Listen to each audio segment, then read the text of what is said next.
Hey YouTubers, Mike Martin's here, Mike Martin's channel. Just testing out this new dashboard cam. I picked up, not the camera, I picked up a new mount for $3 at the dollar store, $3. It's got padding on it, it's got little shock things on it. It's heavy duty, it's adjustable, it's mechanical, I love it.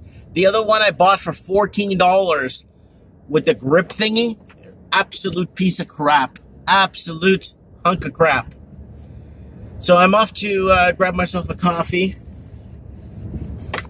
Just looking for my wallet here. I don't want to go through drive-through and look like a dip, you know what.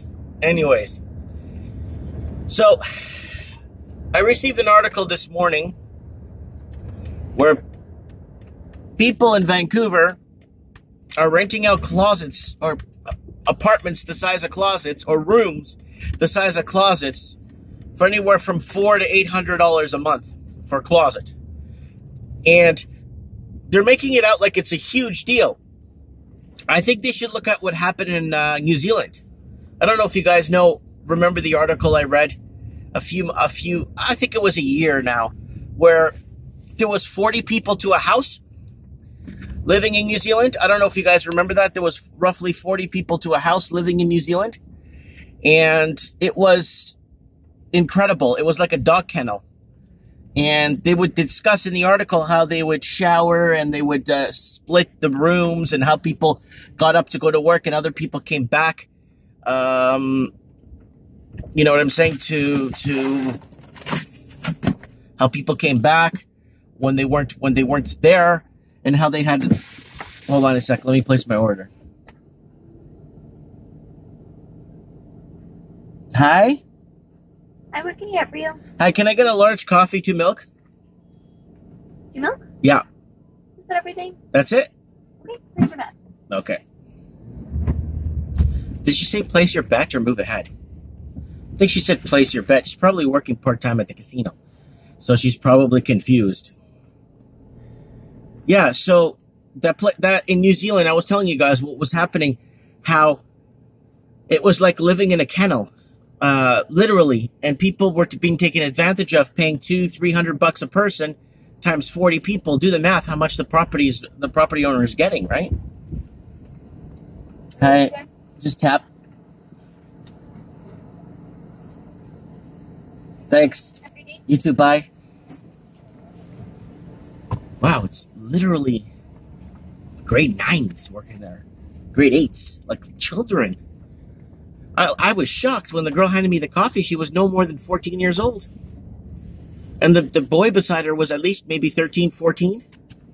Really shocked. Because you go to big cities, you see a lot of adults working these kind of jobs at coffee shops and stuff, and which is fine, but I mean, to make a living off it is really tough. And I feel for those people that, especially the ones that got bought into the whole housing crisis, that bought in at the wrong time.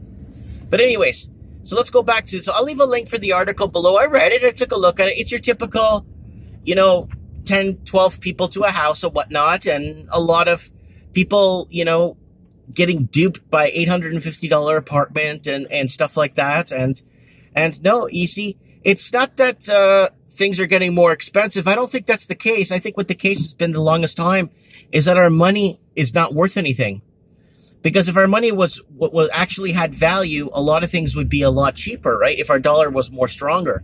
And I'm not talking about against the US dollar. I'm talking about against inflation and other things, because we've devalued our currency has been devalued, I think, by 80-90%. So if you're in the comment section, I know in the United States, their currency is devalued like 97%. There's no value. And people are saying, what are you talking about, Mike, against the Canadian? Well, against the Canadian and inflated, depreciated dollar, it's worth the same. It's a couple of cents. But I'm not talking that. I'm talking about what buying power it gives you today. So when people say $800, you know what? That's probably fair for a room. Because in reality, what is $800 worth in the markets, Canadian? What is it really worth? You know what I'm saying? That's what you need to ask yourself. And no one's asking those hard-hitting questions. And I think the Canadian, because like I said, and I said this the other day, and I was talking to someone over at the dollar store, and she told me the same thing, and she said I was right. Back in 1982, 83, And I've said this, you could bag groceries in a grocery store and pay off your house in 4 years. You really can. You really could back in that time. A lot of people want these times to fizzle and disappear so that the younger generations understand that, operating a vehicle is only for rich people. Oh, owning a house is only for very wealthy people. It's not for you. So people get massaged, especially the younger people get massaged into believing that they will never afford anything, so there's no recourse against it, right? So people just lay back like sheep and basically,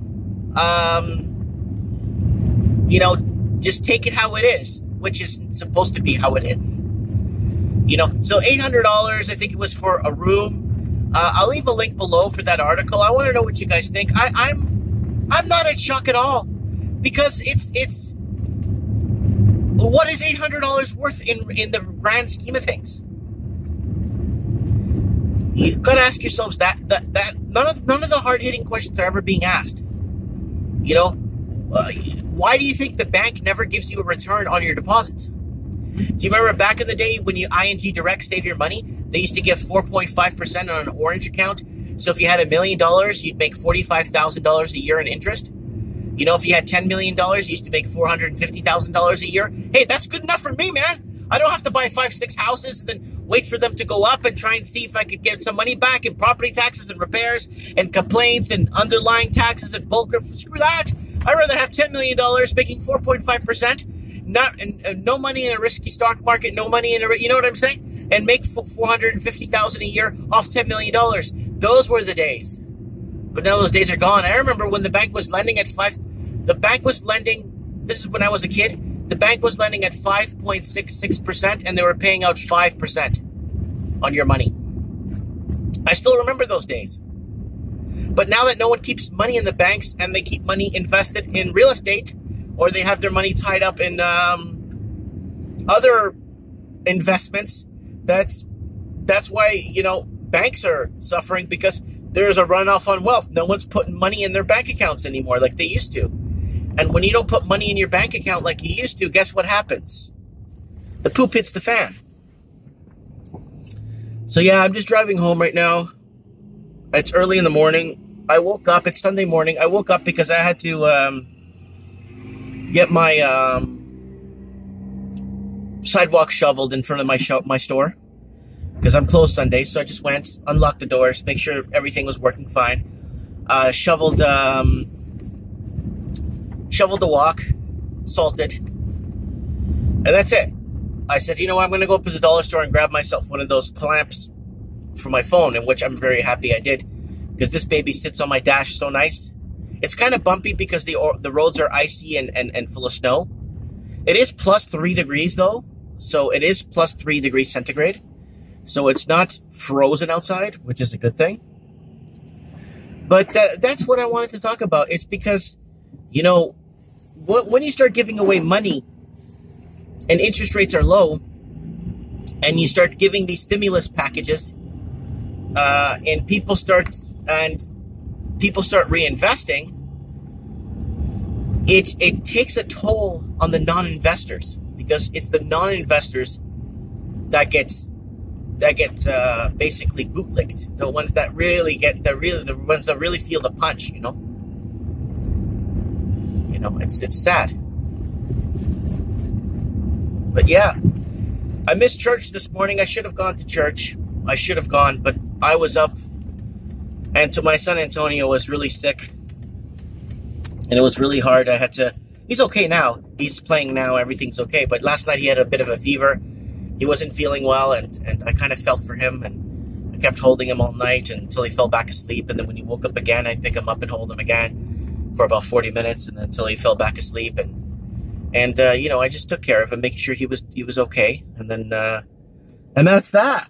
So I was really tired this morning. I'm getting a cough myself. I got Brian coming to the house. He's going to fix my crown moldings in my office. He's going to take care of that for me. I'm kind of happy Brian's on his way here to help me out. Brian from the Legion, you might remember him from my other videos. Building a business from scratch, building a retail store. And now I'm doing my series, Building a Home Business from Scratch. And the home business is proving to be very lucrative, people. The home business, you know, after people are saying, you know, you got your eBay fees. So what? You got rent to pay if you own an overhead store. If you're paying overhead for a store, you got rent, electricity, gas, all that other crap to pay. Water. So, I mean, yeah, so eBay takes its cut. No problem. Take your cut. And then a lot of people are saying, oh, well, but you got to remember, Mike, PayPal takes 3%. Take your 3%. I don't care. Because especially if you're being profitable, if you can profit anywhere from $10 to $40 per product. Oh, there goes my suction cup, people. My suction cup fell. Aw, too bad. I still got some look there. I can still see me in a different angle. But look, yeah, you know what? I might put a piece of Velcro just to hold it on my dash. I might not even have to suction this damn thing to the window because it's so like RoboCop. It's so big. Oh, here's a patch of ice. Car keeps going straight. I hate hitting those patches of ice. And when the car keeps going straight, and then the guy coming the other way won't stop or slow down because I got the right of way. Yeah! And your car keeps going. And then the guy going through is like, I got the right of way. I don't care if your car can't stop. That's your problem. So, yeah, it's pretty icy here. The roads are pretty snowy and icy, but it's not freezing yet. So I salted my floors really well over at the shop. So if it continues to snow, it wouldn't be so bad. Anyways, I'm talking too much. Let me know what you guys think. I want to know what you guys think about that. The whole you know, people paying these ridiculous amounts for rooms. I'll leave a link below. I want to know. It's yeah, people need a place to live, but think of what I said, people. And a lot of people have been listening to me. Do you really need to live in a city? Do you have to be in a city to be part of the know nowadays? I mean, you got internet, you got heat, you got electricity. Heck, you can start installing solar panels and be off-grid nowadays. Why would you want to be part of a city? Why would you want to give yourself to the bigger, like people think they need to be part of the bigger, what do you call it? The bigger scene to make it in life. You don't. It's a scam. You know what I'm saying? Look at my house in my Living the Dream series. I bought a house. It's got almost 10 bedrooms. Well, a lot of rooms are being converted into other rooms that I need, you know? And I might convert another room into proper storage space for my home business, which is being very lucrative right now. And my home business is very lucrative right now. Yeah, it's really bad. That's how bad the roads are, people. Like this. That's how much snow and dips and ice I'm going through right now. It's not plowed. But mind you, they'll fine you for not plowing or shoveling your sidewalk. But the streets don't get plowed. Anyways, guys, I'm almost home. I'll talk to you guys later. I'll put up a video later. I'll leave a link below to the article I'm talking about. I want to know what you guys think about it. And thanks for watching, guys.